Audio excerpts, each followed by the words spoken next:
The emperor rewarded him and married him to his sickly sister to have children with her, but he was kind to her and did not consummate the marriage on the first night.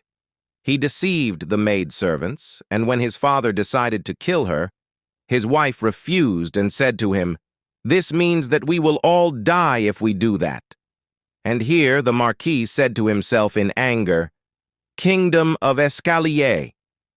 In the kingdom of Escalier, there are families known as the Three Pillars, the Salaci family. They build the kingdom's internal stability. The Crispin family, they bear the internal security. The Cladner family, they protect external security. Each of the three families had a great influence on the military power and security of the kingdom. The previous King Escalier had 3 queens from different families. The first wife, a daughter of Duke Salaci, gave birth to the prince. The second wife was from the Crispin family. The third wife was from the Cladner family. The born prince, the tyrant Firmalik II, did not fulfill his royal duties and was involved in tyranny under the pretext of restoring royal power to his mother's family and the Salaci family. They were eliminated. Despite that, the king, who was not satisfied with this, thus he also persecuted the 2 remaining families. The 2 families, unable to bear the king's injustice, decided to make a secret succession pact and plan a rebellion as soon as the war ended. However, the plan did not go as planned. When the public sentiment of the empire's people, exhausted by tyranny, turned towards the Cladner family, who had made undeniable achievements in this war, and it was not possible for the king to sit idly by and watch something like this happen. So the Marquis, his hands in anger, says, "A woman who is not mentally sound and doesn't even know how to eat properly." And here his wife Talisa said, "I heard that this child was originally good. They say she became like this after seeing the deaths of the kingdom's people. It's a shame, isn't it?" But the Marquis raged, saying, "Who should sympathize with whom? This morning some of the servants were talking about how it would be better to put Empiric in your place, and if you want our family to inherit from Marquis Crispin, I wonder if it would be good to change the successor. Do you know what this means? Your position has become dangerous because of that crazy woman." But Eric remained silent.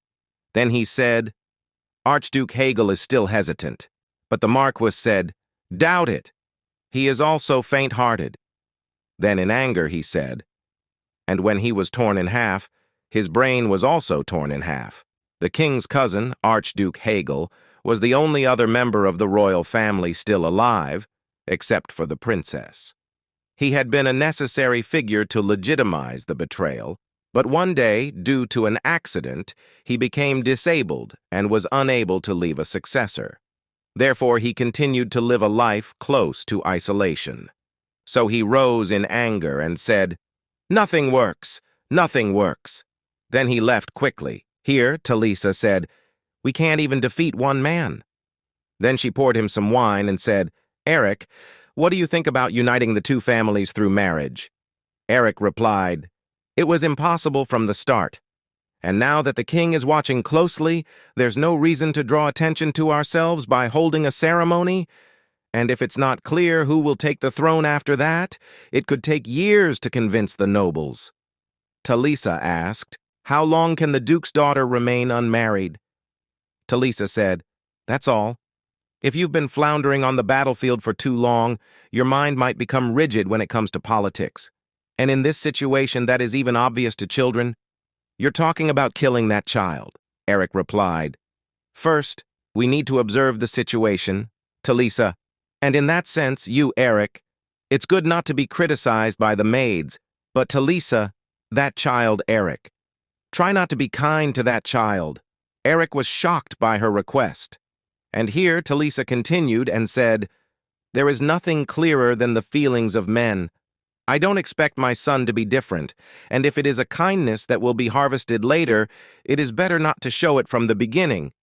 Then she was silent and said to him clearly, "I say don't mess with this poor little girl." And the scene changes at night as Eric goes to his room, and he says to himself, "Does my mother also think it's better to get rid of the princess? And here he remembered his first night with her when he held her feet and hands and how she was sleeping. And suddenly he stopped when he heard the maids saying to Mesa, "Quickly to bed. Don't procrastinate. Don't you want to listen? Hurry up, ouch. Why is it like this today? Can't stay calm." And the other, "Because she ate a lot, she still has energy." And here in anger she said, "By the way, have you seen the expressions on these people's faces earlier?" And the other said, "I saw it. Not very stupid." And here Eric came in and interrupted them and said, "Thank you for your hard work." And at the same time, he says to himself, "I only heard a few words. Now let me take care of my wife." And here Misa was looking at him in a strange way as if she was not stupid. At the time when Eric was saying to himself, "I can know clearly how the princess was treated during this time." And here he said to the maids, "So you can end this." And they were feeling nervous. Then one of them looked at him with sharp looks and then said to him, "So, I'll come wake her up tomorrow morning." And when they left and closed the door, he looked at Mesa and said, "My wife seems to be in good mood today." Then he sat beside her and said, "This is the capital palace. From now on, we will travel back and forth between here and the Kladner area, hour. Hope you like it? If you're uncomfortable yet?" And here he looked at her while saying to himself in astonishment, when she entered, it appeared that she was looking me in the eye. Maybe she lost interest quickly. However, doesn't the princess have clothes other than these? Why, it looks like prison clothes. And here, when Misa looked at him, surprised, and Mesa started spitting on his face. And here he looked at her silently. Then he wiped his face as he said, "Madam, you shouldn't spit in people's faces." Then he put his hand on it while saying, "Rest first. I'll finish the remaining work and sleep." And at the same time, he says to himself, "Well, what was I thinking?" Then he left, saying, "If you need anything, please let me know." And here, Misa bit her lips silently as she looked at him. And here, the scene changes while they are sleeping. But suddenly, when there was thunder from the sky, Misa woke up in fear. So, the second day they are at breakfast.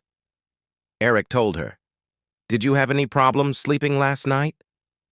And he feeds her and says, "Do you still feel weird because your sleep is different from the usual?" And here, Eric looked at her as he said, "It's not strange, but her face color looks worse than usual. I showed up doing well before going to bed yesterday," and here when he told her, "Even if you don't have an appetite, you need to eat well to feel energized. You should eat at least some of this." So she did it her way, took the food with her hands, and fed herself. And here Eric looked at her nervously. Several worrying days have passed since the princess arrived at the palace. And here the scene changes when Eric goes to the training ground where after Eric and the princess's wedding, the weather in the palace changed a little. And here someone greeted him and said, "Good morning, Commander." And suddenly those present stopped training and looked at him nervously. And here it turns out that everyone has something to say. A heavy atmosphere prevailed in the palace, floating like air. So Eric told them, "Why are you standing there stupidly? Is today's training over?" So they turned quickly and completed the training. And here he started talking to Eric and saying, "At some point, the Marquise of Kladner began to avoid family dinners. Ms. Kladiner expressed her displeasure with her husband, saying she could not control his emotions. And followers who follow the Kladner family, they also started with the same confusion. But even so, no one dared to publicly express their displeasure with Eric. It was because he always appeared simple and firm, as if nothing had happened.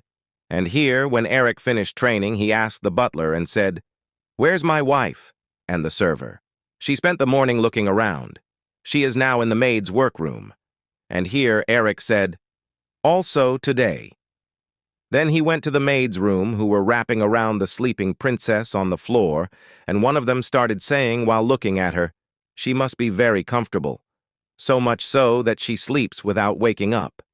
And others, "There are a lot of stacked clothes, so they should be very soft," and others, "Is it okay to lie in this type of place, although clean.